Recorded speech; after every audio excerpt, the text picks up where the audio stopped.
Linford is going to take part in athletics event. He can choose one event from list A and then one event from list B. Write down all the possible combinations that Linford can choose. What this means is Linford can do discus and then he can do a long jump. So let's write discus and then long jump.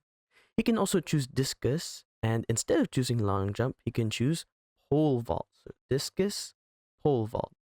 And then again, he can choose discus, and instead of the first two, he can choose relay. On top of all that, he can do the exact same things if he chooses any of the other events. Let's see here. If he chooses hammer, he can do long jump, or hammer and pole vault, or hammer and relay.